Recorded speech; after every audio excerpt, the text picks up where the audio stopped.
A jena gati? Ali, Bekim, a jena gati? Regjia, apo fillojmë me podcastin, inshallah. Hajde, bismillahirrahmanirrahim. Çdo gjë është në rregull, mundemi me fillu edhe një emision i radhës. Shikues të nderuar, selam aleikum. Vazhdojmë me podcastin me Frim. Sot e kam mysafir Hoxhën e nderuar Omer Dauti. Mirë se erdhe Hoxhë nderuar. Mirë se u gjetëm, s'kënaqësi të jemi me ju bashkë. Pak vonë kjo orë unë pas ka det. Inshallah e rregullojmë këtë punën e vonezës me prezencë sa më shpesh, kur do që të jetë nevojë, po. Inshallah. Sinqerisht është kënaqësi të jemi Alhamdulillah. në bashkëbisedim me ju edhe trajtojmë çështje Gjithashtu. që janë të rëndësishme për shoqërinë dhe vendin. Alhamdulillah. Hoxhë, një temë që më zgjedh me diskutu me juve, tema është dashuria. Shpesh kur folmi për dashurinë, dikush mundet më tallë me bëj gara ai këshire këto gjithfolin për dashnaj sa. Po është problem, përderisa dikush hedhet prej balkonit e vrat vetin. Është temë që meriton mu trajtu, apo jo Hoxha? Mund tallet, Po. vetëm ai i cili nuk e ka ndjek tema tjera që i keni trajtuar ju këtu. Po, da. Por alhamdulillah ne kemi të kaluat pjesën e ndikimit nga komentet negative. Ka njerëz të cilët ka mundësi t'i del një video që ka të bëjë me këtë temë dhe thot s'ka mbet ndonjë temë tjetër më e rëndësishme, ju ka mbet flisni për dashurinë, a ka mbet çështja e Islamit tek dashuria e Por ama, alhamdulillah, ne i kemi ndjek programet e temat bajgit rëndësishme që janë trajtuar këtu. Mirë po tani, edhe një gjë tjetër do ta kemi parasysh. Krahas temave të tjera që mund të themi më të rëndësishme, çështje akaidi, çështje fikhu, çështje anomalive të shoqërisë. Tash kjo është më pak e rëndësishme puna e dashurisë, jo. Kjo nuk është temë si opcion, domethënë, shifo, kemi më çfarë flasim, majt flasim për këtë, të bëjmë një podcast, ta mbushim një program. Është urgjencë, është nevojë, bajgje e madhe. Dhe këtë nevojë, dikush e kupton. Ndoshta ata të cilët nuk kanë adoleshent shtëpi, i kanë martuar fëmijët e tyre në një periudhë tjetër kohore kur punët kanë qenë më ndryshe, ata ndoshta mund thonë se është temë e kota, ama në një prind që mundohet nga një psikolog tjetër ta çojë vajzën, një prind tjetër i cili djalin e ka me terapi për qetësim dhe këto probleme kanë ardhur si rezultat i një lidhjes gabume ose një dashurisë që realisht nuk ka pas informacionin e duhur në aspektin fetar se si duhet të veprojë me ndjenjat e tij, ku duhet t'i drejtojë ndjenjat e tij. Njerëzit e tillë që nuk janë ballafaquar me probleme të tilla mund ta quajnë temë Koti. e kot ose e parëndësishme. Suno është urgjencë. Është urgjencë për shkakun se të gjithë ata që na dëgjojnë, të gjithë hoxhallarët e din shumë, po shumë mirë e din ankesat më të mëdha të rive ku janë. Ne kemi raste ku vajza e re ende pa e njohur botën, ende pa e njohur dunjon, ende pa e fillu jetën, merr vendim për me i dhënë fund jetës. Dhe kjo është vetëm si rezultati i asaj që ajo nuk ka informacion mbi mënyrën se si duhet të veprojë në një moment kur dashurohet në një djalë. Kronika e zezë është e mbushur me kësi raste. Raste të tilla, po jo vetëm tek të rinjt. Po edhe të mëdhenj. Kemi edhe probleme tek të mëdhenj, tek të cilët si rezultat i mungesës së njohurive fetare, si rezultat i mungesës të drejtë të dashurisë, me çfarë duhet ta mbush zemrën e tij. Ndodh domethënë që një zemër e cila ka problem me dashurinë dhe Allah dashurohet në gjëra çka të shohë. Kur është dashuria tek një vajzë, tek një djalë, dhimbja bëhet edhe më e madhe, sepse ajo shoqërohet pastaj me xhelozi, pastaj ajo shoqërohet me kërcënime, sa shantazhime ka në mesin e të rive ti, o do jesh me mu, o gabime që i ke bë me mu kur ke qenë e re ose i ri, unë kam me i postu. Janë gjëra të tmerrshme, janë gjëra të rënda. Andaj nuk është vonesë ardhja e jeme këtu, është vonesë edhe trajtimi nga ana jote si temë, me ndonjë mysafir që dasht më herët ta kesh për këtë punë, po hise të lashe me folë unë për këtë temë, e dash Zoti më ia dhon hakun se është vështirë është. Alhamdulillah. Atëherë shkojmë me pyetjen e parë, hoxhë nderuam, si e trajton feja islame ndjenjen e dashurisë midis djalit dhe vajzës para martesës? Drejt temë, Drejt temë, bismillah. dashuria para martesës. Po. Njëherë duhet ta kemi të qartë. A është gjuna me dash dikant? A është gjuna me u lidh me dikant? Gabimi më i madh është në momentin kur në momentet të tilla të vjen një person dhe të çan një dert. Jam dashuruar. Mu ka lidh zemra me një vajzë, një djalë. Gabimi ndodh në momentin kur ti tani e merr rolin e gjykatësit. Kush tini më u dashuru? Pse e bën këtë gabim? Pse u lidhet i kështu? Nuk kam nevojë tash me më gjyku. Un kam gabu. Un jam tani në këtë fazë. Un jam duke luftu me net të tëra pa gjumë. Një, se nuk e dija do të martohem. 2, ka kalu një periudhë bajgje gjatë kohore që unë kam qëndru pa gjumë si do të tregoj babës edhe nanës. 3, në momentin kur unë jam duke folë tani, qoftë nana, qoftë baba, ai nanë dhe ai babë do të kuptoj se ndoshta fëmija vetëm se është më në gjendje depresive, sepse ka kalu një fazë bajgje gjatë kohës duke hëngër veten në këtë drejtim. Dhe ajo që më pak duhet në këtë rast, është qortimi, është gjykimi, se se gabimi ka ndodhur. Tani ne duke e gjyku, duke e qortu, vetëm se e rrisim gabimin. Sepse bëhet fjalë për një fëmijë ton, një dashuri të zemrave tona, një diçka që realisht ne nuk duam të shohim edhe në gjendje të rëndë. Çdo prind, qoftë nona, qoftë baba, duhet ta ketë qartë në momentin kur fëmia ka marrë guximin me ju tregu kjo mirësi. Kjo guxim kjo është si rezultat i edukatës që baba dhe nëna e ka dhënë atij fëmijës. Dhe nuk ka bën ndonjë gabim më të madh. Tani kur ka tregu, duhet me marr shumë qetë, shumë rahat, me ja bë me dije se nuk është diçka që realisht vajza e ka bën me ndonjë qëllim të caktuar. Të gjithë ne kemi qenë të ri. Është në natyrshmëri. Vajza kur ti në bilik, djali, kur ti bën do vjetë, fillon të sheh, e jo me si që i ka pa në familji, edhe nga bisedat që ka dëgju në shtëpi, vajza, që është një gabim shumë i madh, subhanallah, sepse ne ku gabojmë ne ku gabojmë, e arsjetojmë për veten tonë. Kur gabojmë fëmijët, mundohemi të mos arsjetojmë. Po ku gabojmë prindrit në këtë rast? Po një ambient që një vajzë rritet në çdo shërbim që e bën, dhe ti thuhet Allah është përbleft e Zotit të dhash një kismet të mirë. Ajo ala 12 vjet, 13 vjet, ti ja mbill në kokë fëmijës duke i thënë biseda të tilla. Ai kupton për psikologjinë e asaj vajze sa e rëndë është kjo. Ose në emër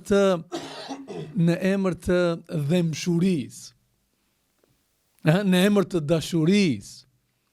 Në një grua e kushis, ose ndonjë teze pak më në mosh, ndonjë hall, ku i di unë çfarë, një shërbim ja bën vajza 15 vjeçare, Allahu krejt mirat t'i dhash, po sa më dhimbësh se je derës huj. A e kupton ku është gabimi? Ti ja mbill vajzës në kokë mendimin se ajo në shtëpinë që është e huj. Po futu pak në psikologjinë asaj vajzës së re. Çfarë mendon ajo? Si rritet ajo? Pastaj pse duhet t'i thush sa më dhimbësh? Pse duhet me të dhimbt? Ti vetë bën që ajo tjetë për të dhimbt. Se e ke rrit në një ambient të atill që gjithë jetën ja ke përmend fjalën e derës huj, pele ku ki me ra, pele si ka me trajtu, pele ku ka me shku, pele si...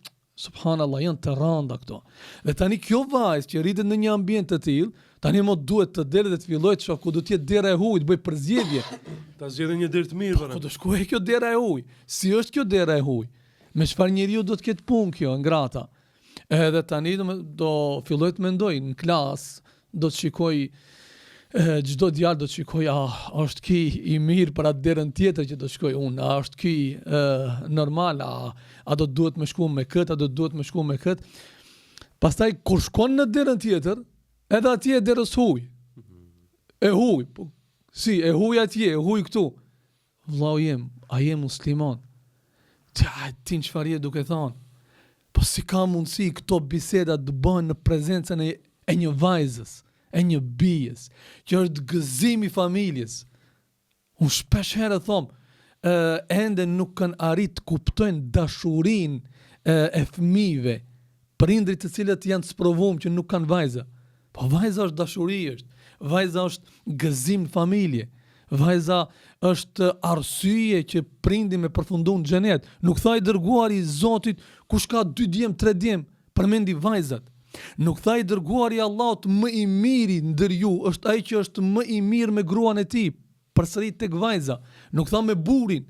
Nuk tha rastësisht i dërguari i Allahut, xhenetin e keni tek këmbët e nanës, 3 herë përmendi nanën. Përsëri do të thonë Islami e ngriti shumë vajzën. E ne e varrosim ato. Nuk është varrosja vetëm ajo që ka ndodhur në Mekë para ardhes së Islamit me varin për zgjalli. E din sa prindër plotësisht pajtohen pa vetdije, se asnjë prind nuk besoi që me vetdije mund ta lëndoj vajzën. Pa vetdije, me fjalët e tilla e bën që vajza të shkojë në gjumë dhe mos ta zonë gjumit tër natën, sepse ajo gjithmonë a imagjinon një fëmijë i vogël, subhanallah, nga mosha 13-14 vjeçare duhet të mendoj se unë tani do vije një ditë edhe unë duhet të dal prej shtëpisë. Beson që kam pas raste kur fëmijët kanë filluar të çajnë dhe vajzat dhe kanë thënë nuk du të rritem? Pse nuk do të rritet? Sepse ashtu do me thënë ka fillu, ka menduar, është fillu shumë mendime se kur do duhet të rritet, duhet ndahet nga baba dhe nga nana. Ardhmëri e paqartë. Çdo gjë e ka kohën e vete. Absolutisht. Çdo gjë është në kohë. Fëmijës të vogël, që sa po ka dalë në dunjë, në qoftë se i jep biftek të haje, ai ke bën derë. Po jo është shumë shtrenjtë, është ushqimi i mirë, kushton. Jo, e ke mbyt. Po njëtë edhe fëmijë në një kohë që nuk është e përshtatshme për t'i fol, i ke dhënë diçka që nuk është koha e asaj që duhet ta akceptoj, ta marr, ta pranoj. Ti e ke mbyt. E ke mbyt sepse në këtë mënyrë ne shndrojmë fëmijë, vajza në robreshë. Si shndrohet në robresh? Po nëse ti i thuje derës huj, edhe ajo tani ku do shkojnë në derën e huj, edhe në qoftë se ai tip ballafaqohet në një familje ku nuk e mirë kuptojnë. Bën sabër nëna. Po sabër deri kur të bëj? Të më dhënoj edhe unë duhet të bëj sabër? Të më rehe edhe unë duhet të bëj sabër? Mos më japin të ha dhe të pi, unë duhet të bëj sabër? Unë qëndrohem në një shërbetore në atë shtëpi dhe unë duhet të bëj sabër? Po krejt burrat janë kështu. Dhe ti duhet të vazhdosh. Ne e dim sabrin deri ku duhet të jetë. E dim limitet, kufijt. Feja ku i ka përcaktuar dhe si i ka përcaktuar. Të gjitha janë të qarta. Por ama, ne në Islam e edukojmë vajzën që jep hakun burrit, që pa lejet burrit mos bëj lëvizje, të respektoj familjen e burrit, ndërtoj shtëpinë, por ama, në kufit caktuar, jo të bëhet robresh, jo të dale prej shtëpisë edhe tash, bëni çfarë doni ju se mbarë dunjoja kanë me na marrë vesh, është ndaja, është bëhe ve, tani se është nda nga burri, duhet marrë një burr. Janë biseda që të papranueshme në Islam. Do të thonë, kur flasim ne në Islam, kur flasim për musliman, ne do të thonë duhet jemi larg krejt bisedave të tilla. Pse u zgjerova në këtë pikë për të ardhur deri tek pjesa tjetër? Dashuria para Islamit. Para martesës. Para martesës, më fal. Dashuria para martesës. Si duhet me vepruar këtë drejtim? Shfrytëzoj nga rasti. Të këshilloj çdo të ri dhe çdo të re. Të jenë të kujdesshëm kujt i besojnë. Të jenë të kujdesshëm kujt zemrën ja dorëzojnë. Këshilloj çdo të ri dhe çdo të re që të kenë parasysh se në terren ka meshkuj të cilët mundohen me çdo kusht të përfitojnë diçka nga koha e vajzave. Po edhe e kundërta, edhe nga koha e djemve. Ka vajza që dëshirojnë të profitojnë nga xhepi i djemve. Ka djem që dëshirojnë të profitojnë nga trupi i vajzave. Pa e menduar rrezikun që vjen pas. Prandaj Islami na mëson që dashuria të kurorzohet me martesë, por jo ti dorëzohet zemra para se ti të mos e kesh të qartë në kokën tënde çfarë do të bëhet me jetën tënde. Prandaj, çdo i ri dhe çdo e re, në momentin që të takon një djalë, në momentin që pëlqen një vajzë, në momentin që fillon të kuptoj se është duke rënë dashuri, urgjentisht, sa nuk është bërë vonë, duhet që të informoj familjen. Dhe çdo prind, në momentin që dëgjon se vajza dhe djali janë ulë më konsultu, njëherë duhet të thunë elhamdulillah, kjo është nimet. Këshilla dhe edukata dhe insistimi im që kam bërë tek fëmijët e mi, pas ka pas një hajër, para se të bëhet vonë. Gjykim, përmendëm më herët, jo. Qortim, jo. Ulu dhe dëgjoje. Pasi ta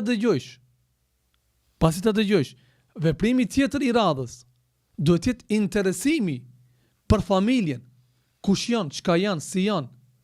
Në të kaluarën, numri i ndarjeve dhe i shkurorzimeve nuk ka qenë sa është tash.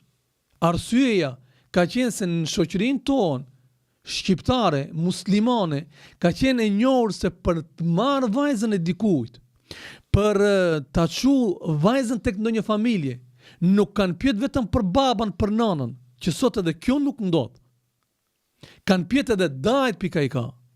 Kanë pyet për tezet ku i ka, hallat ku i ka, çfarë familje janë, çfarë punojnë, me çfarë furnizohen, a punojnë haram, rasten nga familjat në të kaluarën, si i kanë trajtuar gratë.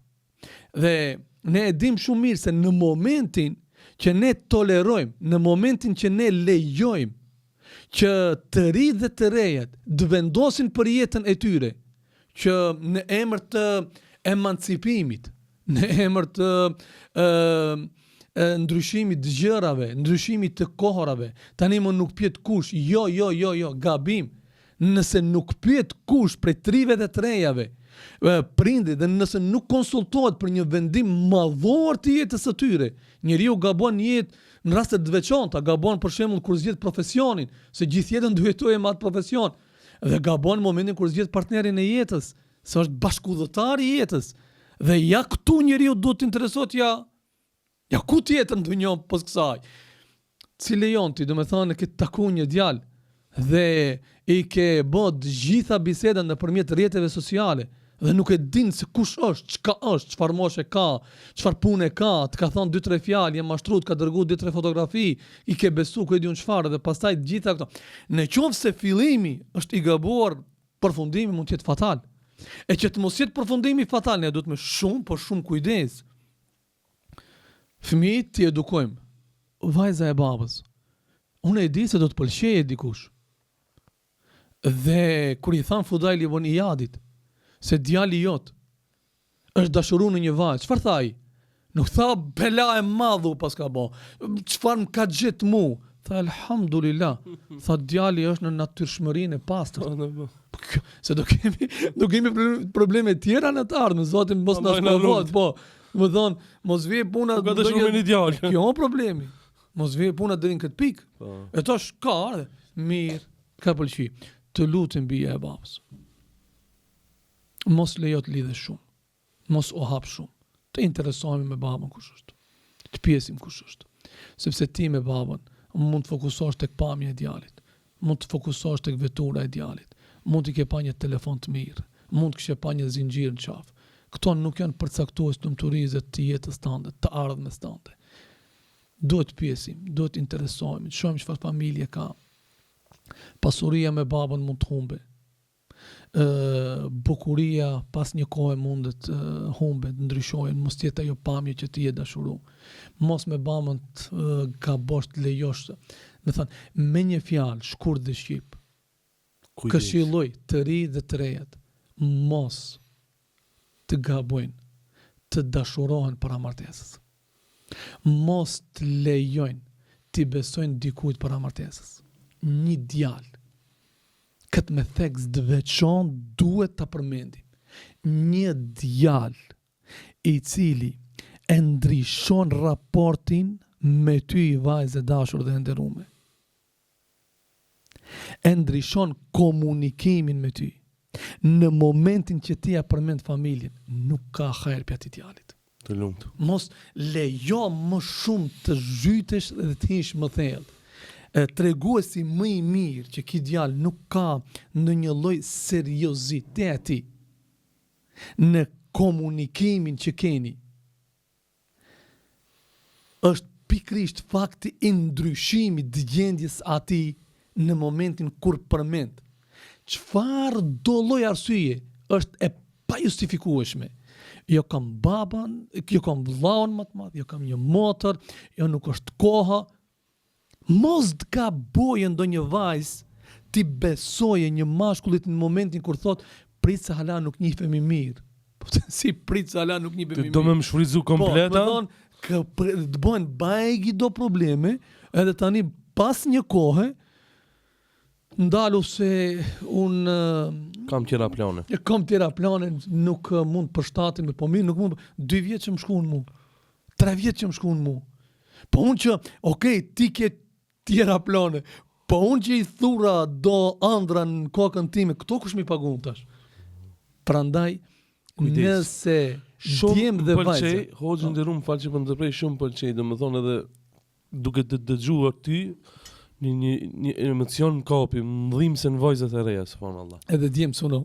Edhe djem po, më Edhe kujti djem vajzat e reja, zërë pse kam vetë vajza e kena, po, subhanallah, domethënë vajza e dashuron djalin, tash jam të komentu atë që e këshillove, domethënë vajza e dashuron pa hire djalin, e dashuron, pa hile. Djali ka qëllim ujku, qëllim trupi, jo të martese, apo kupton, ta shfrytzoje. E tash kur vajza dëshiron pak seriozitet me ja përmend familjen, se djali e ndryshon muhabetin. Prej se këto keni bisedë, ha? Subhanallah. Zoti hajre boft. Allahu i ruaj të rit edhe Andaj të këshilla jote është shumë e vend, vajzat e reja, kujdes. Jo çdo kush që të thotë të dua, në vërtet të do.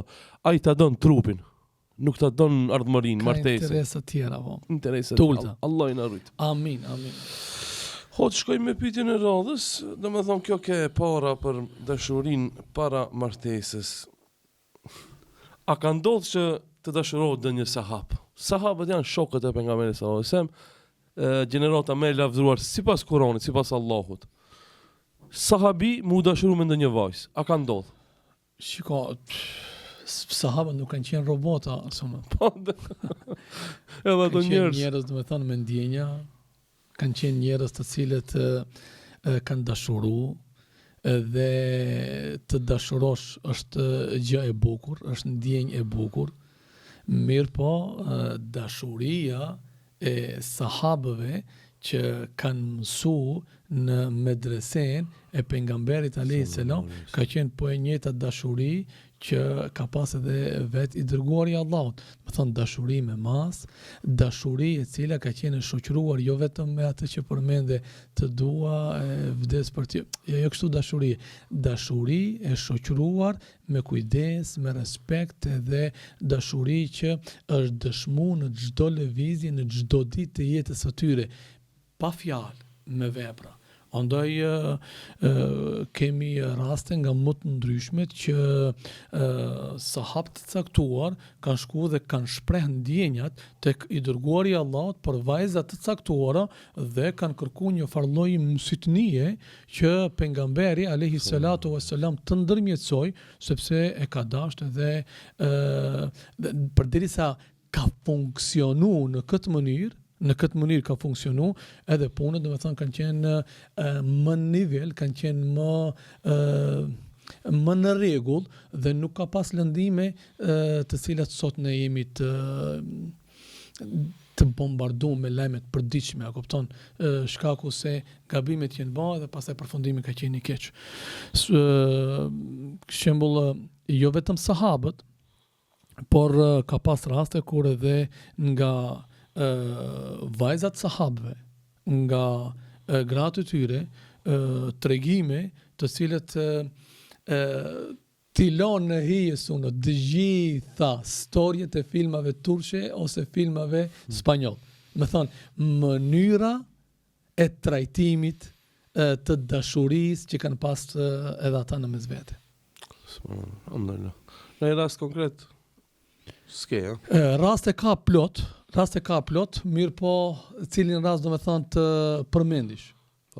Mjafton të përmendet për shembull, po doja më vonë të përmendim rastin e dashurisë vajzës pejgamberit alayhis salam të Zejnebes që ka pas ndaj burrit të saj, edhe sakrificës që ajo ka bërë për këtë dashuri. Ukri. Atëherë, hoç, pejgamberi sallallahu alajhi wasallam martesën e parë ka pas ndaj Hatixhes. Kisha pas dëshirë me na tregu për dashurinë e pejgamberit ndaj Hatixhes. Si ka qenë? Veç Hatixhes pejgamberit apo edhe dashurinë e Hatixhes ndaj pejgamberit alayhis salam? Po, ndjanshëm, po. Shiko, është interesant se historia në mes Hatixhes edhe pejgamberit alayhis salam nuk fillon me pejgamberin, fillon me Hatixhen. Sepse Hatixhja e ka pëlqyer të dërguarin e Zotit. E ka pëlqyer pejgamberin alayhis salam, por që në atë kohë nuk ka qenë i dërguar, nuk ka qenë pejgamber. Ka qenë i thjeshtë. Ka qenë një njeri i thjeshtë, mirë po i ka pëlqyer. Është interesant që shërben si një model për të ri dhe të rejet në fazën e njoftimit. Hatixhja ka pas një shërbetore dhe dihet domethënë se ajo ka qenë një tregtare edhe në aspektin ekonomik ka qenë shumë mirë Hatixhja. Milionere. Një zonjë e rëndë, e kupton? Një zonjë me emër. Dhe Hatixhja, pavarësisht se në atë kohë Islami dhe rregullat islame nuk kanë qenë prezente, por ama ndershmëria e saj, karakteri i saj, sjellja e saj ka folë shumë për të. E provokon të dërguarin e Zotit. Por si e provokon? Themi në thojza e provokon të atmosferën komplet këtu edhe. Si e provokon? Jo, hajtë të shkruaj unë tash do më shkruaj ai. A kupton? Hajtë unë të shkruaj me një adresë false, do të thënë një adresë fake. Hajtë unë ta thirrje me një numër tjetër. Hajtë unë të paraqitem në një këto janë s'ka muslimoni ko për kështu gjëra. Për biseda të tilla, do të thënë janë shumë të ulta. Ka thënë shko dhe bëje një tregti të caktuar me këtë person. Shërptorës. Më intereson mënyra e sjelljes edhe edukatës atij. Kaq. Dhe shkon. Dhe normal i dërguari i Allahut sillet ashtu siç është original. Siç është original i dërguari i Zotit, sepse ai para se të vinte si pejgamber para Mekasve, i dërguari i Allahut u njoft me cilësinë në mesin e Mekasve besnik. Këtë nuk e fitoi brenda natës ai. Edhe besnikërin e teston tash Hatixhja. Nuk e teston gjërat që është dordhon, është bos, ku e diun çfarë. Edhe pejgamberi i Allahut veproi ashtu siç duhet të veproj. Lajmi i shkoi Hatixhes dhe atëherë Hatixhja mori hapin tjetër, domethënë, të mësytnis, shkuslëkut edhe e propozoi edhe pejgamberi i Allahut për gruat të parë të tij Hatixhen. E tash. Në qoftë se deri tani domethënë u drejtuam tek të rinjt dhe të rejet. Problemet janë vetëm tek të rinjt, edhe tek të rejet, padyshim që jo. Tash po gjim tek problemet atyre të cilët në martesë. A më don, as më don. Ka bo 3 fëmijë, ka bo 4 fëmijë, unë dyshon dashuri. Si dyshon dashuri. Po nuk më shpreh dashurinë. Si pret të shpreh dashurinë? Duke dërgu një pjesë ndonjë muzikës, e kupton? Ti pret të shpreh dashurinë me gjëra që ti si koncept të dashurisë ke pranu një skenë që ke pa prej një filmi, në morën qaf filmat. Dhe në telashe, po edhe gratë dhe burët. Kena hinë film, Telashe për shkakun se e ka pa dikun, ai ngrati ka hallet tjera, ka brenga tjera, ka. Ky kërkon, kjo tash, kërkon do me thonë, do një s'mundet. Të kthehemi bazës, të kthehemi në rënjët tona janë islami.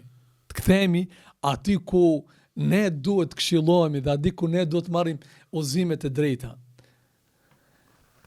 Kur e shpreh pejgamberi alayhi salatu wassalam kur foli, shiko, ka thënë Aisha radiallahu anha, ka thënë nuk kom xhelozu dikë tjetër më shumë se sa që e kam xhelozu Hatixhen. Këtë fjalë Aisha ka thënë pasi që ka vdek Hatixha. Pse ka thënë këtë? Sepse i dërguari i Allahut pas vdekjes Hatixhen se ka harru. Sa herë që ndante mish kurbani ose ndonjë sadaka, nuk i haronte shoqet e Hatixhes. Historia Islami është mbushur me raste ku i dërguari i Allahut kalon edhe prej Parisë me kazve. Edhe ka shku, ka nda pak koha me një prej shoqeve të Hatixhes për të përkujtu jetën kur ka qenë gjallë Hatixha dhe është disponu. Pse disponohet? Pse ka dasht. Mirë po, kur ka tregu për dashurinë e Hatixhes, çka ka thonë? Ajo ishte në gjendje të vdese për mu. Ajo këtha i dërguari Allahut e para që më besoj. Kjo dashuri, suno. Kjo është dashuri. Jo, ti e bën një probleme, edhe shkon në shtëpi, edhe ja thu gruas 2-3 fëmijë mbi 50 vjet, edhe gruaja të thote ose muhabeti që ti e ke pru prej kafë ose prej punë të thote edhe ti si je shumë i hajrit. edhe ti nuk të besohet shumë. Çfarë dashurie ka këtu? Në qoftë se gruaja nuk i beson burrit. Ku flasësh për dashuri këtu? Suno. Vjeni dërguari i Allahut. Po ku ka kështu dashur ku mund të flasësh ti për kështu? Vjeni dërguari i Allahut. Nga shpella Hira. Jo me lift, jo me vetur, jo me kombi, jo. Ata që kanë shku, e keni pa. Larkë si ma. Thanë ti, i hangro mi pi me gjithat mirat, po në kam me shku. S'ta merë mendja. Deri ati shkon, atë pjesën e kodës mos e njitë. S'ki durim me njitë. Vjeni dërguari i Allahut. Vjen në shtëpi. A din çfarë i tregon Hatixhes? Një çudi. Jo çudi, Diçka e pabesueshme. Nuk ka qenë musliman Hatixha në këtë moment. Po dhe po. Nuk ka ditë për Xhebrailin, për thot unë jam në shpellë, dëgjova një zë, më tha lexo, ndjeva shtrëngimin, u frishtova, u friksova, isha vet. Kur ja thot këto muhabete të dërguarit Zotit pejgamberi alayhis salam, ka qenë të udrit. Ka qenë të nuk ka, ti mund dridhesh del një masë në rrugë dhe punë sekondash, e kupton? Sepse je friksu, kupton? Sa më ka frikë, se në bojmë rahat, e kupton? Nuk ka qenë sekonda. Bëhet fjalë për trishtim shumë të madh. Vjen tek Hatixha. Faktikisht i ka dalë Xhibrilin në formën origjinale. E filon shumë gjigante. Kanë ndjesh shtrëngimin, kanë dëgjuar zërin, kanë thënë urdhër. Me madh është. Urdhër, lexo. E para e punës. Ku janë filmat e Hollywoodit? Ku janë filmat turqe? Le të ma sjellin një skenë të tillë. E merr Hatixhi radiallahu anha kokën e të dërguarit Zotit, e vendos në prerin e tij. E përkthel, e ledhaton. Dhe e dëgjon me vëmendje. Momentet më të rënda për t'i te kalu në jetë njerëzive tonë. Njerëz, do të keni qartë këtë gjë. Janë pikrisht momentet kur njeriu vjen me një ngjarje gjigante. Duhet ta dëgjojsh. E njerëzit kanë nevojë për ta dëgjuar dikush. Baba problemet e veta, nona problemet e veta, shoqënia tradhton, shoku, njerëzit ndjehen të varfër. Mungesë. në kohën ku xhamiat mbushen se ne gjin një person me ta dëgju një hall. Dashuria, libra, filma, muzika, kënga, monolog. Një njeri me magjeni, një njeri du t'i foli.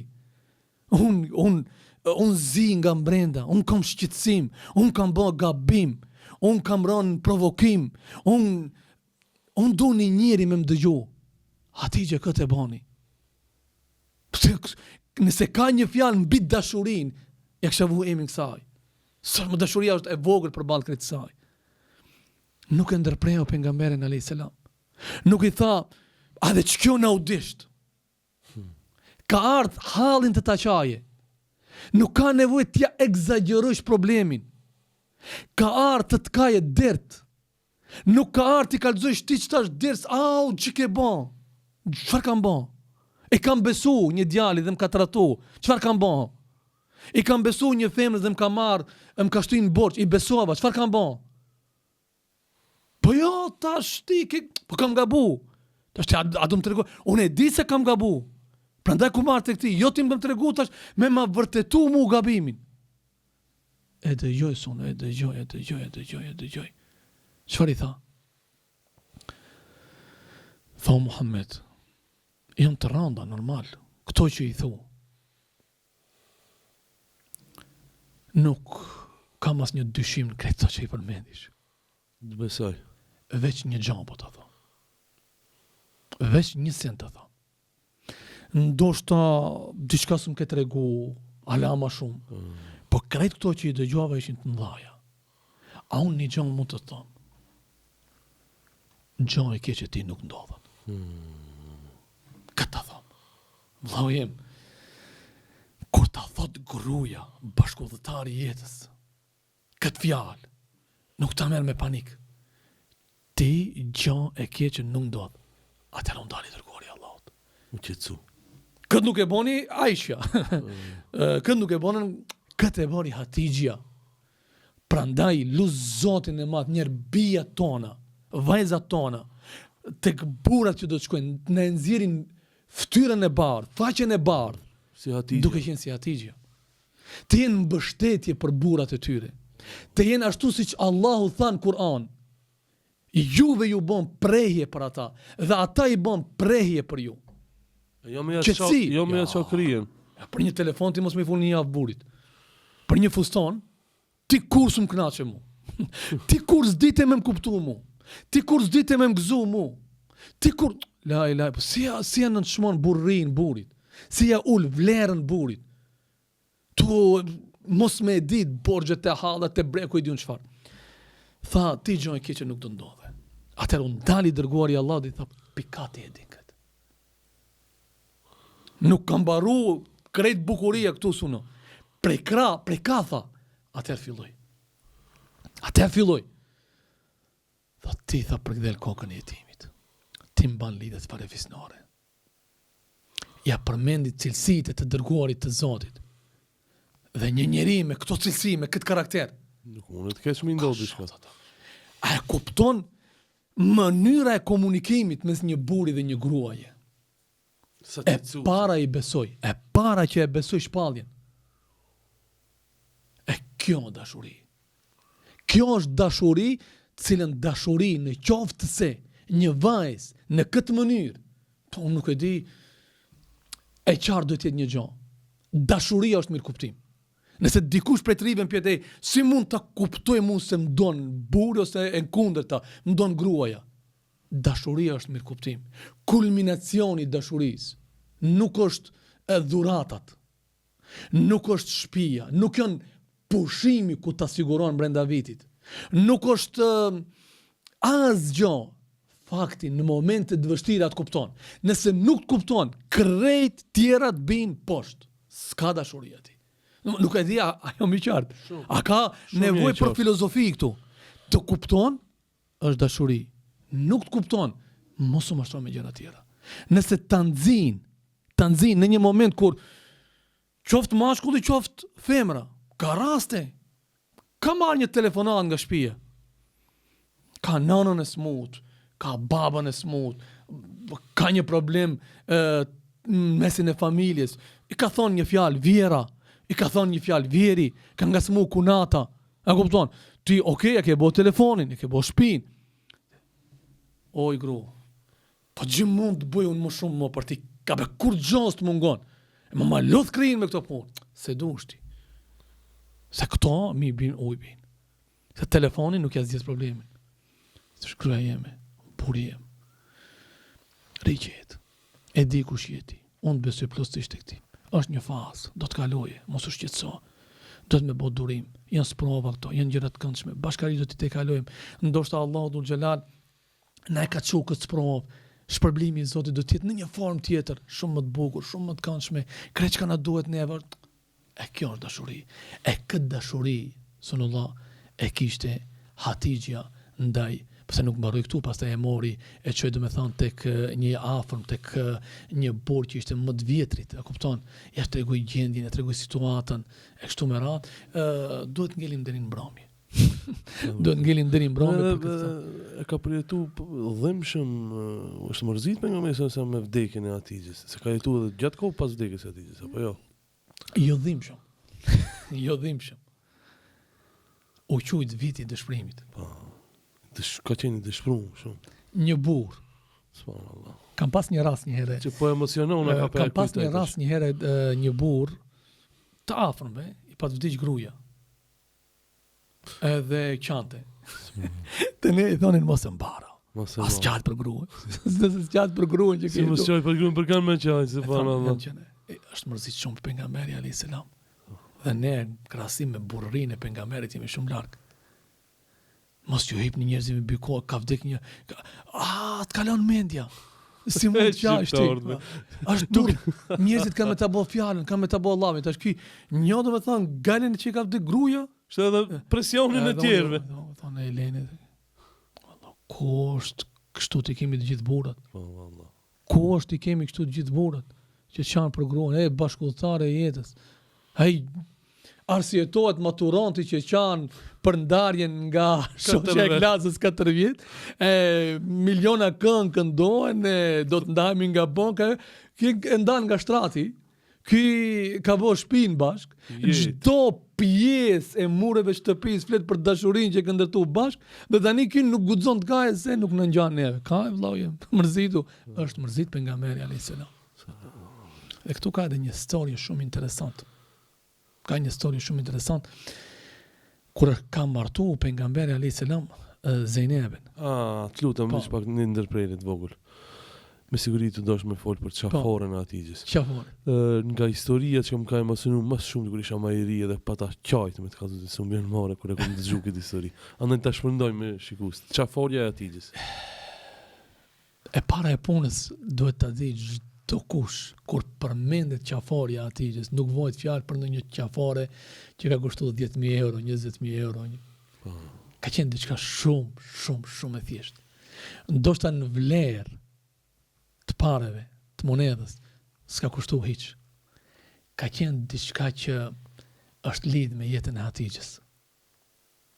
Është lidh me atë që gjithmonë i dërguari i Allahut kur e ka pa ata, është kujtuar tek Hatixha. Dhe këtë qafare, në mungesë të kushteve për dhurat, Hatixha radiallahu anha ja bën vajzës së saj, Zejnebit. Dhe Zejnebi e ruan me shumë kujdes këtë. Fanatizëm thellë. Ka qenë diçka shumë me madhe ka qenë. Dhurata e nënës. Është e papranueshme kur dëgjon teksa një unaz nëna e ka lënë një vajzë dhe e shkon e shet. Ose e humb, ose nuk e ruan. Këtu ka mungesë bajgi të madhe të respektit. Dhe tani atë e mban Zejnebja.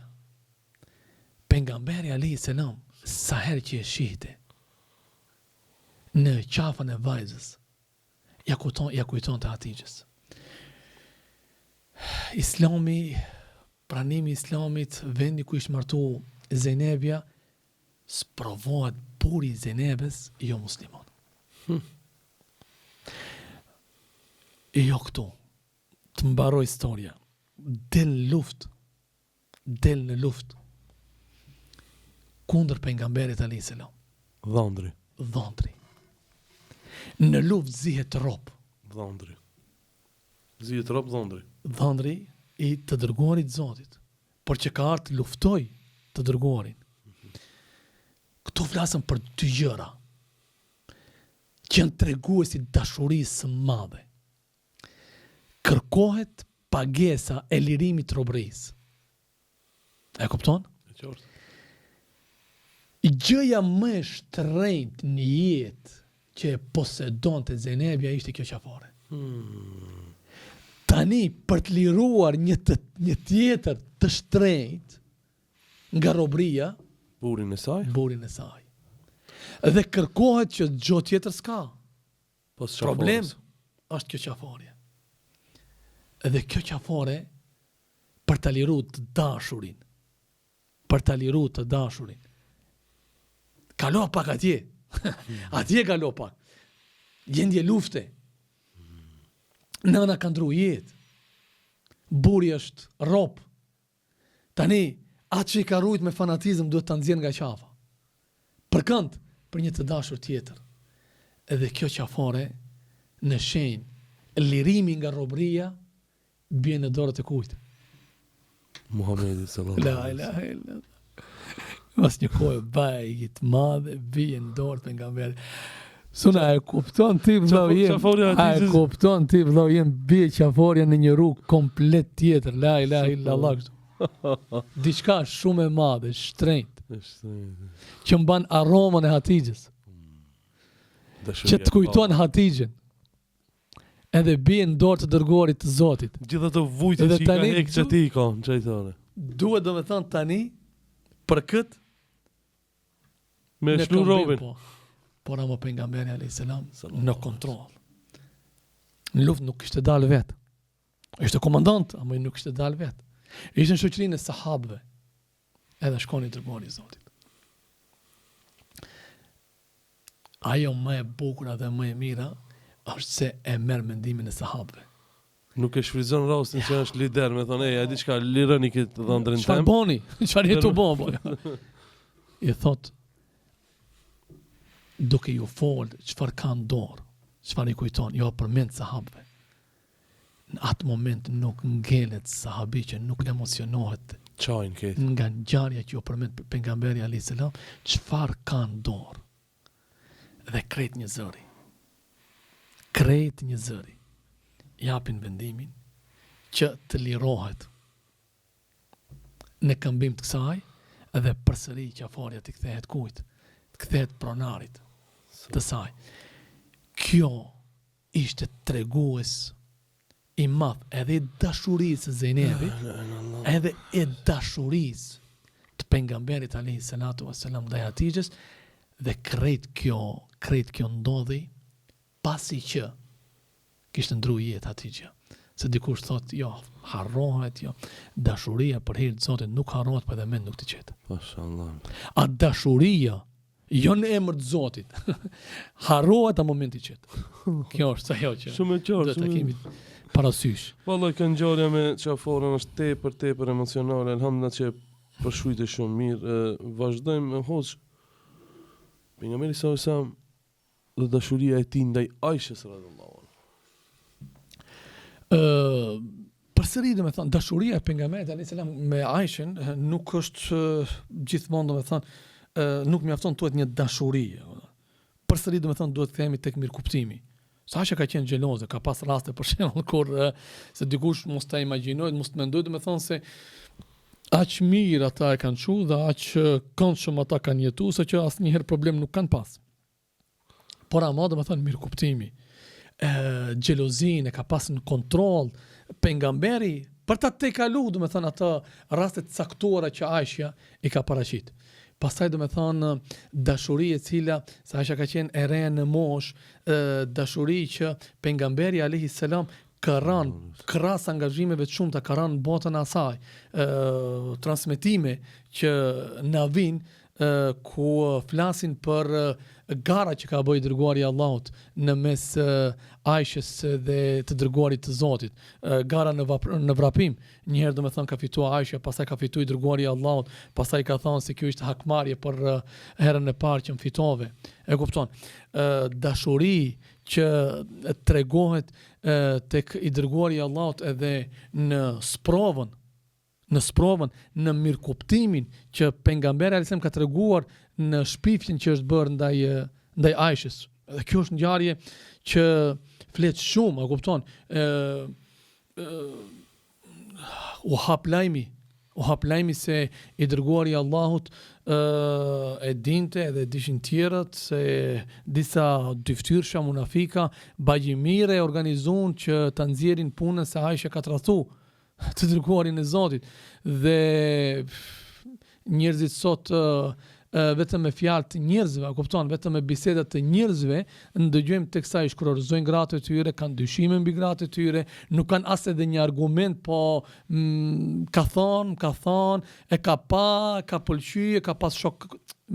Më thënë, po qëse e shohim, i dërguari i Allahut i ka shkuar afër, i ka thonë Aisha, edhe nëse ke gabu, bëj dua, Allah me ta fal, po jo më egzageru, po nëse nuk e gabu, prit se Allah dhul xhelal ka më nxjerr pafajsinë tënde, por të gjitha kanë qenë në formë të mirëkuptimit, jo në formë të gjykimit, jo në formë të qurtimit, jo në formë të lënjen me njana, kupton, tani unë kam shumë punë, ti do me thonë duhet mirë kuptosh mu, ti do t'i bësh punët, unë jam i dërguar i Zotit, unë s'kam ka.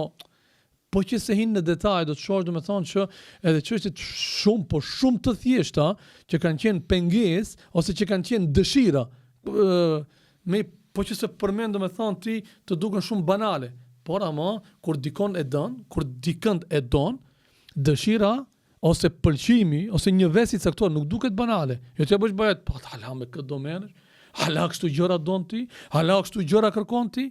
Allahu jem treguje se ti e don, ashtu siç e tregonte pejgamberi alayhis salam, krahas angazhimeve të shumta, mirëkuptimin që e kishte ndaj Aishës dhe kohën që e ndante për ato. Sot suno kemi një numër të madh të krave në veçanti, po pa bërë përjashtim edhe të burrave që nuk ju ndajnë kohë. Ky del domethënë me shok, shatitën, gruaja non stop në shtëpi. Ti je krijuar për të në shtëpi, ti duhet me në shtëpi, ti nuk duhet me ti pas parasysh ndjenjat e kujt gabim. Tregoje dashurinë duke ndajt kohë për ato që ka lënë shtratin e nënës dhe babës. Jetën për ti. Ka lënë vendin ku është rrit. Është nda nga krevati, nga më shtrenjtit për ty, e ti nuk pas ke buri dhe u të ko për me ndajt për ato. Ajo ka lënë gjërat më shtrenjta ka lënë, ka ndrua komplet ambientin, edhe ti tash mundosh të regojsh burërin, hajle të më thire mu në telefon. Hajle të më pengoj e mu. Për Zotin e madh s'ka të drejtë të më pjete mu ku je. Si s'ka të drejtë të pjete ku je, kush je ti? Çka e llogarit veten ti ku? Ose çështja e ndarjes së kohës, për shembull me marr një ditë ka probleme në shtëpi, me ul në një restorant dhe me qajt një dertë dhe me pije me ngrënë, e kështu me radhë. Pejgamberi alayhis salam dashurinë ndaj Aishës e tregonte në çdo lloj forme që kishte nevojë Aisha, qoftë lojë, qoftë ndarje kohës, qoftë mirëkuptim e kështu me radhë. Hoç, ka plot njerëz që përballen me një situatë të vështirë të llojit e du një person, por ai nuk martohet me mua, domethënë. Çfarë të bëj? Jam duke vujt. E du, një person femër ose një femër e do një person moshkull. po nuk martohet. Nuk martohet. Edhe tash, Çfarë të bëj? Këshill. shiko dietarët subhanallahu kanë folë në këtë drejtim. Përsëri kthehemi tek i dërguari i Allahut për dashurinë e Hatixhes. Pejgamberi alayhis salam ka përmend një fjalë bajgë të madhe sono. Dhe ka cilësuar si rrezik. Mos arrenderuam me vllai dashur se ke pas rrezik. Se ke pas? Qetso. Po tash çka? Këtu opune, tash çka? Çka më bën? Po. Nuk du tash të folëm për mos me gjiku 33-at. Edhe unë nuk du ta gjikoj. Absolutisht. Ti thon pse u dashurove? Është dashuruar ngrata. Ti thon pse u lidhe? Ka shpresu djali. Ta situata në këtu, ki e don, por nuk martohet. Çfarë me bon? Kam pas një rast që një person më ka qajt dertin, më ka qajt hallin, edhe në forma dhe mënyra si më ka qajt dertin, si më ka qajt hallin, diku më bindi se ky person o në depresion, o nuk do mund të vazhdoj jetën pa ato. Por elhamdulillah, fal udhëzimeve islame, fal faktit që ishte i dëgjueshëm djali, nuk ishte kokë në vete, e te i kaloj. Çfarë me bon? E para e punës, s'di kanë të vi para se janë dy gjëra që bëjnë më shumë t'i problem. Nuk mund të harrojsh një djalë ose një vajzë në qoftë se tani lidhesh ti me këngët që i kalon Memi që ishte program këtu. Si të ndëgjosh Memin duke këndu ato muzikat ose këngëtar tjerë, kur da vesish fustonin e bardhe, kur do shkosh tek ai tjetri, e t'ja vish djalit të emnin time, kur do këto gjëra, në qoftë se i bën, në qoftë se ti nuk ke arrit ta kurorzosh një dashuri me martesë, ai shkoj gruaja, shkoj e dashura. Po. Gjëja e parë, mos e ushqejmë këtë dashuri. Të ri dhe të ret këtu gabojnë. Me muzikë me këngë. Jo, nuk shkon, nuk lidhet kjo punë. Si të hipish me turtja, ç'është zonin mi. Jo që nuk do mund të harrosh, po do e marrën çafat e vetën se do bësh ndonjë ndeshje se ti do e mpish trunin ton. Çfarë do lloj teksti, ma thjeshtin mere. Menti qesën. Mënyra si e lidhin. Deli mu nuk më grof pa ti. Kina mi përmend. Si ka mundësi dhe me thonë ti e ushqen në një moment kur ti duhesh të mos kesh asnjë kontakt. E para, e dyta, do të thonë, largohem këshilla e parë, largohem nga muzika të cilat bëjnë të vuj. E dyta, largohu kontaktit. E largu, kam baru, çka kërkon mo? Si ban search në Facebook. Kush hin në mes burrit dhe gruas? Për me prish familjen. Mund të jetë muslimon ky person. Mashallah. Kjo rondo ti, ai ka shku diku tjetër, ka qenë rreth kë dikujt tjetër. Ti të më thon tani ti hakmerësh, pse ka edhe një problem tjetër. Ka edhe të atill vajzat e djem.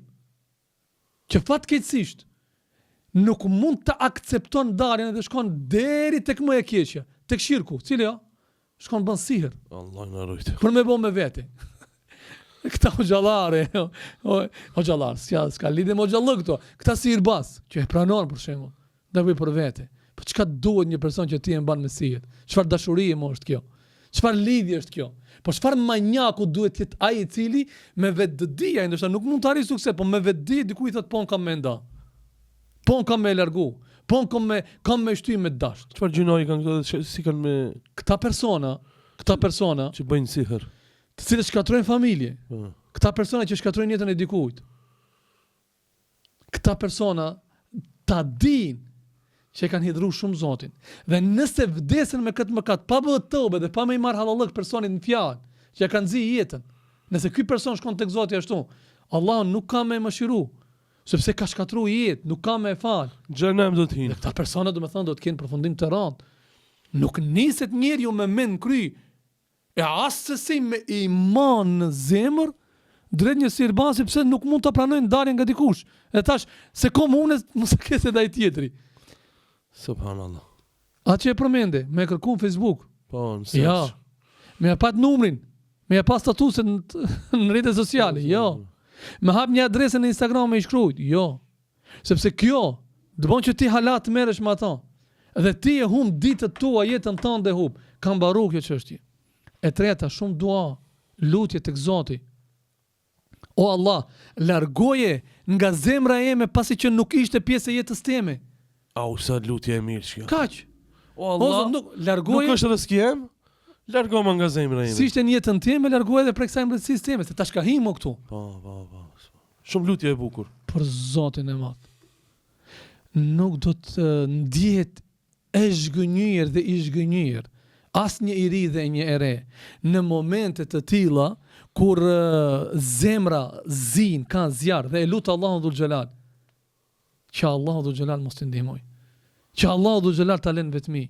Pranoj o Zot gabova. Dhe mos e nënçmo më shumë veten. Mos e ul më shumë veten. Mos e bën më shumë me nishon veten, e kupton? Që njerëzit flasën shkaku. Pa nuk e di edhe a ka bëjnë nëse e thon, por do e thon. Thuaj. Kjo s'ka të bëjë me fehem, ho. Po dhe po. Pse duhet japësh kënaqësinë atij ose asaj? Në momentin që ti vazhdon të merresh, ai të lavdrohet, thotë, Ashtu për mua vun. bëhet kundërtën. Cila është e kundërta? Insisto, investo në jetën tënde, puno fuqishëm me veten tënde. Puno fuqishëm me jetën tënde, ngritu në jetën tënde. Dhe arri ku? Arri në atë vend ku ajo sa ajo të hanë veten thonë çfarë kam humb. Por nuk do të arrish në këtë pikë. Në qoftë se ti vazhdon edhe vrapon pas asaj. Do humbish një jetë. Do humbish jetën tënde, marrën sa familjen tënde, plus asaj je jep komoditetin atij çiftit të ri të tallen me ti dhe të përmendin. Pse jep këtë komoditet një manjaku i cili të ka tradhtu? Thotë unë jam dikush që çfarë bën kjo vajza për mua. S'ka qenë rrezka jote. Kaq. Mbylle, bën dua. Edhe lutë Allahu dhul xhelal me të zaventsu. Allahu dhul xhelal të ka sjell këtu ku je pa kanë hiç. S'pas ka mundësi Allah me të largu nga zemra një dashuri që të lëndon. Po në momentin kur një dashuri është lëndim, a është e drejtë më të quhet dashuri kjo apo robëri? Prandaj do të thonë tuaja, mos ndjekja, mos shoqërimi me muzikë edhe e fundit kontakti më shumë me njerëz. Çfarë bëjnë 33 tonë unë? Ndahet edhe vjen nana, ankohet, hoxha fendi. Vajza ka mbyll derën edhe nuk den as të haj, as të pije. Vetmohet. Çfarë bën brenda? Kur të vetmohesh, çfarë do mendosh? Nuk ja vlen. Prandaj më shumë kontakt me njerëz pozitiv, me shok dhe shoqe që mund t'ju besosh dhe me familjar, babën dhe nanën, vllahun, motrën e kështu me radhë. Këshill madhështore që ndoshta nuk mund të gjeni te asnjë psikiatër. Allah të shpërblet thotë. Amin. Për të gjithë ju që jeni të dashurum, ai dëgjuat, mos bëni poshtë. Hoç, është një bindje. La. Kena mi përmend këtë.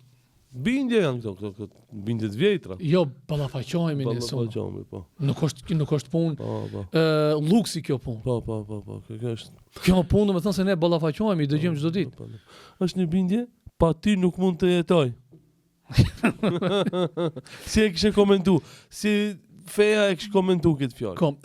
Ka një thënie. Kam dëgjuar diku në një monolog dhe më ka pëlqyer shumë.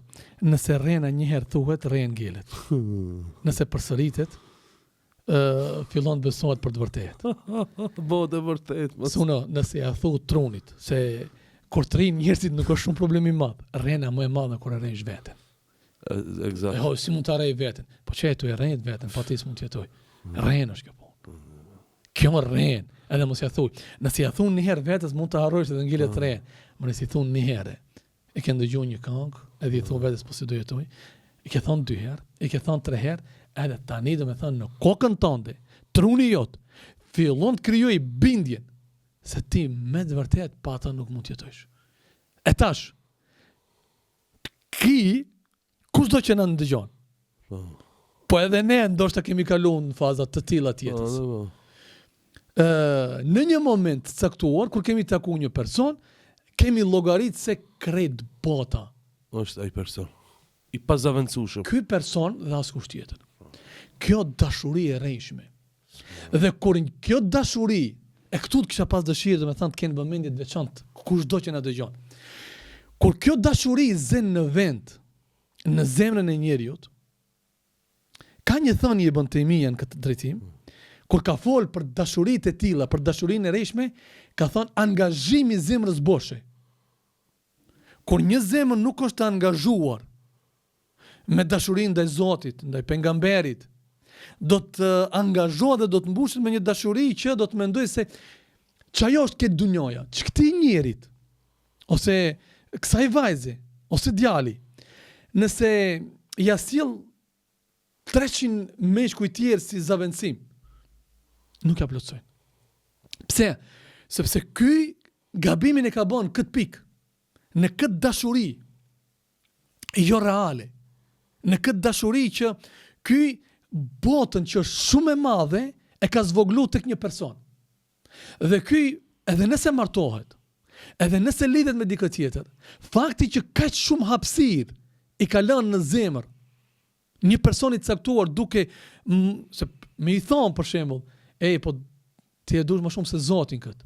La ilaha illallah. Unë më shumë se Zotin të dua thon. Po valla e don më shumë se Zotin. Se nëse Allahu do ta dosh ti nuk do thosh që këtë bota është ky.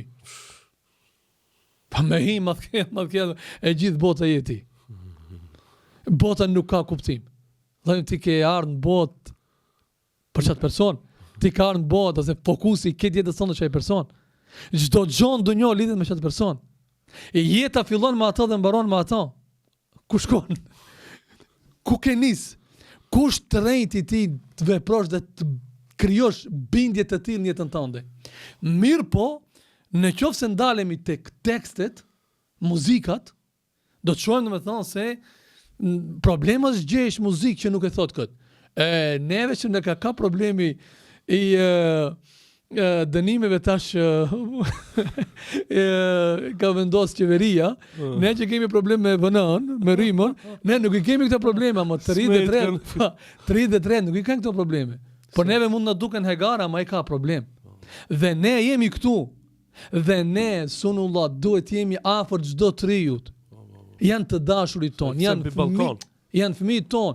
Po merret ti statistikat, cilat janë arsyet më të mëdha të vetvrasjes? Wallahi.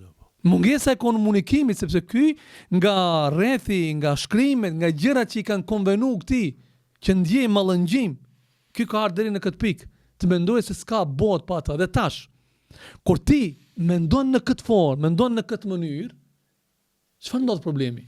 Problemi është se ti nuk mund të shohësh të ardhmë pa ata. Në moment që nuk shoh të ardhmë pa ata, një 15 vjeçarit ose vjeçares, një 20 vjeçarit, një 30 vjeçarit, nga këtu merr frym podcasti po. Merr me qella, merr frym. Se ju dum, këtë rinin ju dum. Merr frym edhe një gjë të pjesë. Sa vjet i ki? Kam 20. Po deri 20 vjet si jetove pa ata. Po, kemi jetu edhe 20 vjet. Bile më të mirë kemi gjetë. Po mirë, përsëri i kthemi. Tash nuk mund pa ata. Po pse ti duhet ja kushtoj jetën dikujt që nuk ta di ti vlerën ti? Çka po më kënaq kur më thu. Pse ti nënçmon veten? Pse ti duhet ta llogaritish veten tënde aq të pavlerë sa të vuj për dikon çfarë vlerë ka i përballë teje? Nuk ka asnjë vlerë, ndoshta ti mund të kesh më shumë vlera, por fakti që ti ke vepruar dhe ke punu në atë formë që ke kriju bindjen tënde se nuk mundesh, kjo i bie që ti nuk jenë rrugën e dur. Suna, mund të të bëj një pyetje unë që tash? Po, patjetër. Kush t'elin telefon? Bashkëshortja. A mund na tregosh? Po, bashkëshortja. Po mirë, atëherë i bie që midis podcastit më thiri. Përderisa ja hap telefonin midis podcastit, ata që mund të akuzojnë se a duhet me fol për dashurinë, as kemi tema tjera, kjo sjellje që e bëre, që e hape telefonin brenda në podcast, i bie domethënë që kanë zënë vend mësime të xhallarëve dhe shoqëria me ata. Alhamdulillah. Ja bona me ditë jam podcast. Du me këshillu 33. Po. Letrin në shoqërinë e xhallarëve. Të atyre që flasin për vlerën e familjes. Nuk është kur gjë e keqe ta çortosh, edhe nëse e ndal telefonin dhe e thysh, po këtu jom, s'ka kur gjë të keqe, pse se e ka të drejtën ta di. Më bën Allah për këtë. Jo, ndërhiri shumë e mirë ishte. Nashta kam u bë virale. Hoc, kjo bindja tjetër nuk muj me paramendu jetën, është e njëjtë, e ç'të du munar, se është problem. Kena pas edhe në Shkup, edhe në Tetov edhe në këtë trevet shqiptare. Vitin e kaluar 2-3 raste ndodhen. Vetvrasja për dashuri. La ilaha illallah. Kjo është shumë e rëndësishme. Më ka ndodhur që në një paraqitje është bë një pyetje e njëjtë dhe nga një hoxh, Allahu e nderoft, i dhash jetë, shëndete të mira pafund. Amin. Nuk më kujtohet emri sinqerisht, por që më ka ngel domethënë në memorje se shumë ashpër u soll. Pse përmendi këtë? Jo rastësisht. Ka bo vetvrasje, në qaft e pas të veten, asë kam itë më herët, jo. Nëse ne nuk tregojmë mirë kuptim. Si me tregu mirë kuptim, a e kam byt? Po e kam byt. Allah i më sprovov, thuj. E kam byt, tash çka? Po nëse ti ka në atë drejtë, po çe ka ardh? Allah mos provov në vlat. Ta më të dosh më thonë. Allah mos provov në familjen të mi, se mo nuk do thush u plas që e humsh jetën, e vonuje. Ja. Ne duhet të merremi seriozisht me njerëzit të cilët i përmendëm deri që tash. Se diçka deri në atë pikë ka pru. Dhe ne duhet ju drejtohemi në formën më të butë të mundshme, sepse a themi ne, atë që e bën butësia nuk e bën vrazhdësia. Atë që e bën mirëkuptimi nuk e bën gjykimi. Edhe nëse ne i themi këto, ne të njëjtin gjykim duhet ta kemi edhe me 33 tona. Të ri dhe të reja thrasën çdo ditë për mëshirë, për rahmet. Të ri dhe të reja flasën çdo ditë për mirëkuptim. Dhe ne duhet jemi afër tyre, duhet kemi seminare, duhet flasim për dashurinë e vërtetë, dashurinë reale, duhet flasim për të krijuar vetbesim që të mos nuk ka rastësi. Ta nuk jemi këtu për gjithë arsyeën ose fajtori kush është, por nuk ka rastësi numri kaq i madh i ndarjeve, i shantazhimeve, i zhgënjimeve, i gjitha. Ka një emër e gjithë kjo. Megjithëse ka një emër e gjithë kjo, domethënë ne do t'i trajtojmë me butësi dhe do t'i afrojmë. Prandaj domethënë këta që bëjnë vetvrasje, do t'ju ja bëjmë me dije. Do t'ja bëjmë me dije. Shkurt, qartë dhe shqip. Çdo kush mund të meritojë çdo gjë, por një gjë, duhet ta kemi të qartë. As kush dhe as një njeri nuk e meriton jetën tonë. Sepse ne jemi musliman dhe ne nuk kemi ardhur të vdesëm për dikant. Ne e dim se në dunjë do të ballafaqohemi me sprova. Dhe në ajetin kuranor wala nabluwannakum bishay'in min al-khawf wal-ju'i janë përmend brenda ajetit edhe ndarja. Ndarja nga vdekja. Me ndonjë të afërmit ton, po ndarja edhe nga një person që nuk kemi pas mundësi sa kanë rrezikujon me vdek bashkë me ata. A kupton? E tash, Allahu dhul xhelal na e bën të qartë se përballë krejt këtyre sprovave, kjo është sprovë, nëse ti bën sabër, bën durim. Allah të përgëzon me mirësi të mëdha dhe këto mirësi do të jenë në dunjë dhe në ahiret. Pastaj, kur themi nuk e meriton jetën tënde askush, me faktin që ti ke dhënë jetës tënde fund, çfarë ke arrit? Mendon që ke qetësuar shpirtin tënd, jo për Zotin. Ti e ke ngarku veten tënde se në dunjë, okay, e ke humb një person, e ke humb dunjën, por do ta ketë të qartë çdo i ri në momentin që është përballë aktit vetvrasjes, shkaku i dashurisë, e humb ahiretin. Dunjoja është e shkurtë. Në qoftë se në dunjë duhet jemi të varët dikun, ja vlen këtë dunjën varët me ne, jo pa një person. Në qoftë se në këtë dunjë duhet vdesim për bukë, do të vdesim pa bukë, ja vlen se dunjë është pak, është shkurt, kalon shpejt. Në qoftë se në këtë dunjë do të jetojmë 80 vjet vetëm me dhimbje, kalojnë shpejt. I nuk ka rastësi skena njomul kiyame kur Allahu dhul xhelal njeriu që më shumë ti ka vujë në dunjë, vetëm pak do ta shtin në xhenet. Dhe ta pyete çfarë mban mend nga dunjoja, nga vojtit? Kë do t'i haroje? Do ta dije kët. Çdo gjë që është në dunjë, shpejt kalon. Vëlla dhe motër, nuk ja vlen me humb jetën tënde, se Allah nuk tha neve ju kemi nxjerrë në dunjë që ju të arrini sinimet tuaja të jeni me ata që i doni, që i keni në zemër. Wa ma khalaqtul jinna wal insa illa liya'budun. Sinimi dhe qëllimi është shumë më i madh se sa humbja e një personi, humbja e një të dashurit ose të dashurës. Jeta është shumë e bukur edhe pak ta njerëz. Dunjoja është e mbushur me gjëra shumë të bukura. Si lejon ti për një dështim jetën tënde të e provosh privosh veten tënde nga kënaqësi që ti as në mend nuk të kanë ardhur që të presën të ardhmen tënde. Kush je ti me i dhënë fund jetës tënde? Dhe tani në momentin që ti e privove veten tënde nga mirësi që për Zotin e Madh, Allahu xhalla xhelalu ndoshta ka përgatit një mashkull ose një vajzë shumë më të mirë për ty. 10 herë më të mirë. Dhe ndarja që të ka ndodhur me këtë person mund të ketë qenë si rezultat i asaj që Allahu të ka ruajt. A nuk na e qartësojnë Kur'an Zoti, ndodh që ju të doni diçka, ti që i dashurum dhe dashurume. Hap syt. Ktheju Kur'anit dhe Sunetit. Dhe duhet ta dish që Allahu ka folë në këtë drejtim se e njeh trunin ton, lidhshmërinë e gabuar në zemrat tona në momente të caktuara.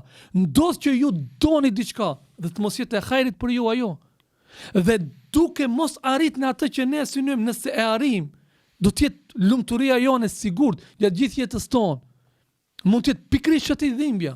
Dhe ndodh që ju mos të doni diçka, është ajet, ndosa në atë është hajri. Prit vllau jem mirësinë nga Zoti. Një i ri dhe një i re që vjen në aktin e vetvrasjes, shkaku i dashurisë, nuk e ka besuar librin e Allahut dhe fjalën e Zotit, inna ma'al usri yusra. Vllau jem, je në fazën, motër e nderuar, në fazën e vështirësisë. Është një sprovë për ti.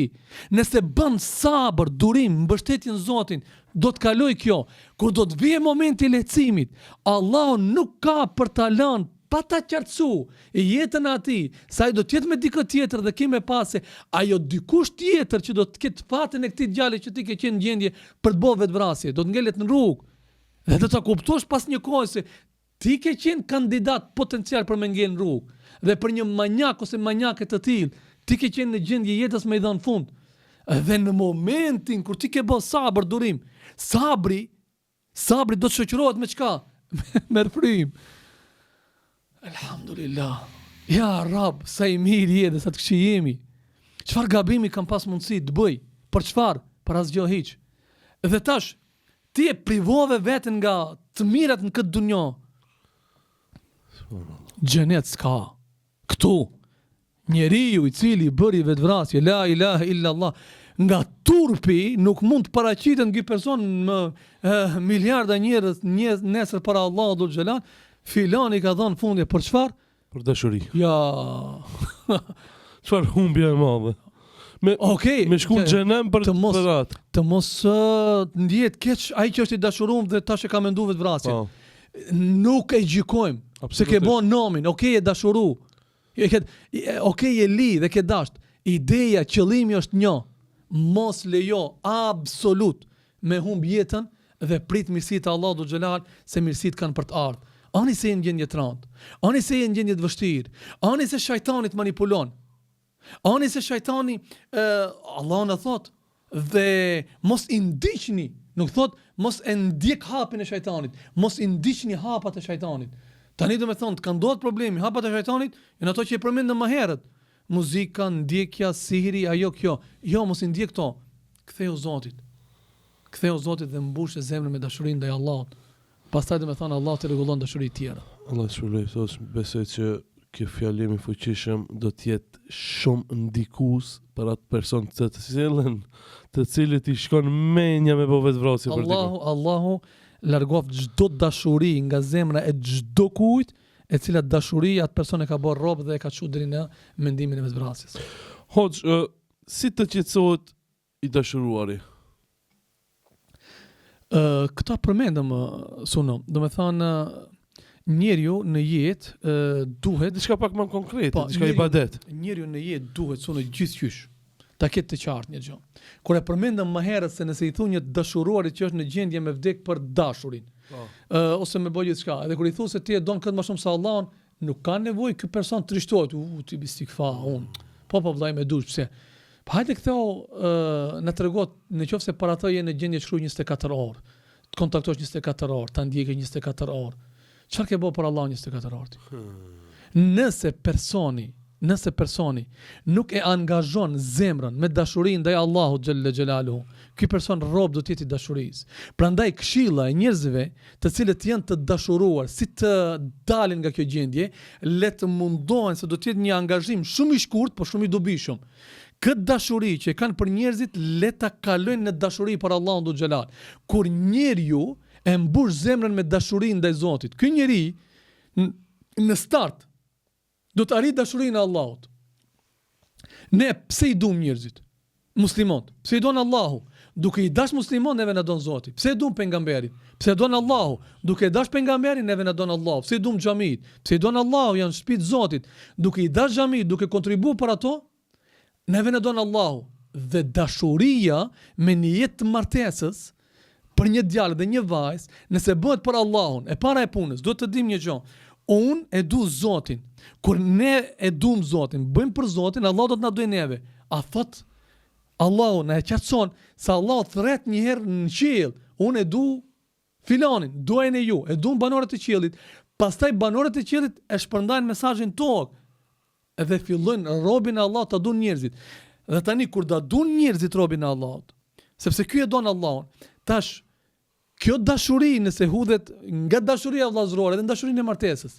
Ti do të thonë duhet nëse gabove një herë, tash e mbushe zemrën me dashurinë ndaj Zotit, ndave kohë për Zotin, bëne dua për a mundet të krahasohet atë që Allahu mund bëj për ne me dashurinë e një dashuri që mund bëj për ne. Kush i përgjigjet në duat tona? Kush na nxjerr nga telashet në jetën tonë? Kush është afër nesh kur nuk është askush? Kur smuna kush na shëron? Kur ndjehemi të vetmuar kush na shoqëron? Është Zoti xhelle xhelalu. Kush i dashur tregohet për motrën e mos gabofsha. Nuk jam duke folur në çështje të fikut diçka, po është bëhet fjalë për Hafsa ibn Sirinin, motrën e ibn Sirinit, që ka falë namaz natë. Edhe në momentet që ka falë namaz natë ka thënë një fjalë shumë të madhe. Ka thënë të gjithë të dashuruarit u vetmuan me dashurit e tyre. Dhe unë u vetmova me dashurin tim. Duaja që bëhen pjesën e tretë të natës. Për një gabim dashuri ndaj dikujt, mendon që Allahu dhul xhelal nuk e çrënjos nga zemra jote një dashuri të gabuar që të bën me lotë dhe që të bën të vush. Prandaj këshilla është, ktheu Zotit, s'ke nevojë as psikolog, as Heleks me pi, as pa gjumë me net, as në xhallar me ufri, thjesht ta dish që çdo gjë ka më rregullu. Inshallah, alhamdulillah. Hoxh, e përfundojmë. Ka që ishin pyetjet. Është edhe një pyetje, si mund ta ruajnë çiftet dashurinë pas shumë vite bashkëtesë? 10, 20 vjet, 30 më ajo hupaj. Nuk është si në fillim. Suno, shiqir që e përmende se dashnalon ndoshta nga pjesët më të rëndësishme. Se pjesa më e madhe e programit ishte për 33. Kanë probleme. Shifrat janë alarmuese. Do me thonë ndarjet janë subhanallah. Duhet ta di, do me thonë një vajzë që prish familjen e ka hidhur Zotin, nuk prishet familja pse buri i nxjerr çorapët prej kryet venit dhe i fugën mbas derë dhe se ne durojun. Po kam pas rast. Kam pas rast, do me thonë që burin e ka shkurorzu gruaja pse i ka kërku jogurt të një firmës tjetër që e ka sjell nga një firmë tjetër. Ka thënë unë e dua atë se është më i mirë, më i këto arsye kote janë banale këto.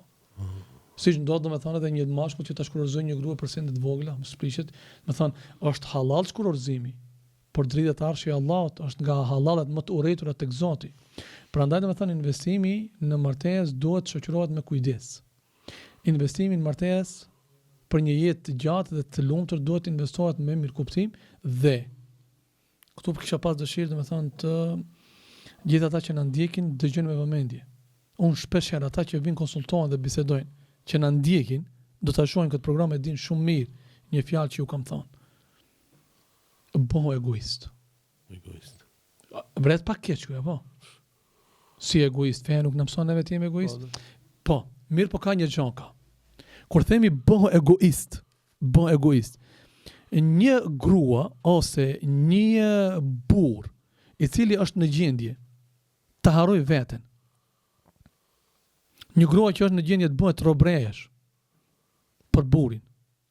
Një grua që është në gjendje të bëjë çmos për burrin, duke harru Zotin dhe duke harru veten. Dhe duke harru kujdesin ndaj vetes. Ta dije që nesër ai buri kur dalon nuk i ka fajt buri, ki fajt ti motor. Nesër kur një grua do të largohet nga buri, ta di edhe ai buri se fajti ka pas ai. Pse i ka pas ai? Sepse ki e ka harru veten duke u marrë me ato. E tash, çfarë nën kupton me fjalën egoizëm? Egoizëm kuptimin e saj, një njeri që është në gjendje të bëjë çdo gjë për dikë tjetër duke harru veten, nuk do të arrijë dashurinë e tjetrit. A din ti ndonjë rast për të përmend këtu se një person ka qenë në gjendje që përmendë me vdesje për dikën dhe ka fituar dashurinë e dikujt? Kështu rast nuk kam dëgjuar. Por kemi dëgjuar rast çfarë zbani dhe në fund përsëri ja kthej shpinën. Jo, në moment që ti ja kthen shpinën vetes tënde, motër dhe vëlla, duke e harru shëndetin tënd, duke e prish rahatin dhe gjumin tënd, duke net pa gjumë duke vajtu për dikant, duke mos u kujdes për fizikun tënd, duke mos u kujdes për veshjen tënde, kam harru veten, nuk kam blet diçka për vete, tu blet për burin ose tu interesu për gruan. Do vjen një ditë ku nuk do të vlerësohen gjitha këto, sepse ai burr dhe ai gruaje ka mundësi si rezultat i shikimit dhe si rezultat i sprovës më të madhe që na paraqitet video të ndryshme dhe fotografi të ndryshme në rrjetet sociale, ka mundësi domethënë që të harroj. Prandaj, kujdesin ndaj vetes. Investimi tek vetja. Investimi një gruaje tek fëmijët. Investo tek fëmijët e tu që buri në momentin që rrin në shtëpi kur ti të shohë duke investuar tek fëmijët. Jo ti ke harru fëmijët duke vrapu pas burit, non stop duke ndën telefon ku shkon, çka bën, si mund ta ndjeki unë, ti vi një GPS ta shoh ka shku, edhe fëmijët në hallakat. Mas një javë buri do vinë në shtëpi. Në moment ku do vinë në shtëpi, nuk do qëndrojnë në shtëpi shkaku i zhurmës së fëmijëve se nuk kanë edukatë, se ti nuk je marrë me fëmijët. Edhe do dalë për shtëpi. Ti fokuso te fëmijët e tu. Bëj atë çka është e nevojshme me fëmijët e tu. Dhe ai le të shkojë ku do të. Por ama, njëherë kur do vijë, ku do të shoh atë ëmbëlsinë e familjes, atë kënaqësinë e familjes që nuk ta zaventson kërkush në dunjë. Kërkush në dunjë nuk ta zaventson. E vladin sa zaventson kërkush. Kënaqësinë, komunikimin e nënës me fëmijët. Një burr si e zaventson kërkush. Sa do e bukur të jetë një vajzë, sa do e pashme të jetë, sa do e pasur të jetë, sa do autoritative të jetë. Dhe këndej gruaja sa do të mos i ketë ato që i ka një vajzë tjetër. Nuk ja zaventson ajo vajza tjetër atë ëmbëlsinë, atë atmosferën familjare. Kush do ta bëjë këtë? Do ta bëjë gruaja në shtëpi. Ama nëse kjo është fokusu, non stop merret me ata, i ka harru fëmijët, ai nëse kur do vihet zhurma e vajtumja, e kajtmja, mungesa e rendit në shtëpi, kjo tu kujdes për ata, ka humb veten, s'është kujdes për veshjen, nga kuzhina e ka da. Prandaj ndodhin ndarjet. Prandaj, fokusoni tek vetja, merruni me veten, punoni me veten dhe në momentin që e dush veten, ti jesh i sigurt dhe e sigurt se do të duan edhe burri dhe gruaja dhe fëmijët. Në momentin që e humb veten për të tjerët, ta di se do t'i humbish edhe ata që mendon se do t'i kesh për afër. Hoq Omer Dauti, Allah të shpërbleft për pjesëmarrje, për fond a ki diçka më shtu? Unë bëj dua nga thellësia e zemrës. Çdo i ri dhe e re që është në fazën e pubertetit, Allahu Dhul Gjelal t'jua mundëson që në çdo pëlqim të jetës së tyre të kenë guximin që pëlqimin t'u paraqesën familjarëve. Lut Zotin e Madh që Allahu prindrit e të rive dhe të rejeve t'i bëjmë më të kuptueshëm dhe t'ua mundësi që ndajnë më shumë t'i ka për ata. Lut Zotin e Madh që çdo vajzë e cila ose çdo djalë i cili është i lënduar dhe ngelet i vetëm dhe është i tradhtuar ose e tradhtuar dhe ka një boshllëk të madh në jetën e tij, ta duaje veten, të mos hidhrohet me veten dhe të mos turprohet pse ka dashuru dhe të mos e gjykojë veten se nuk ka bëj gjuna pse ka dasht.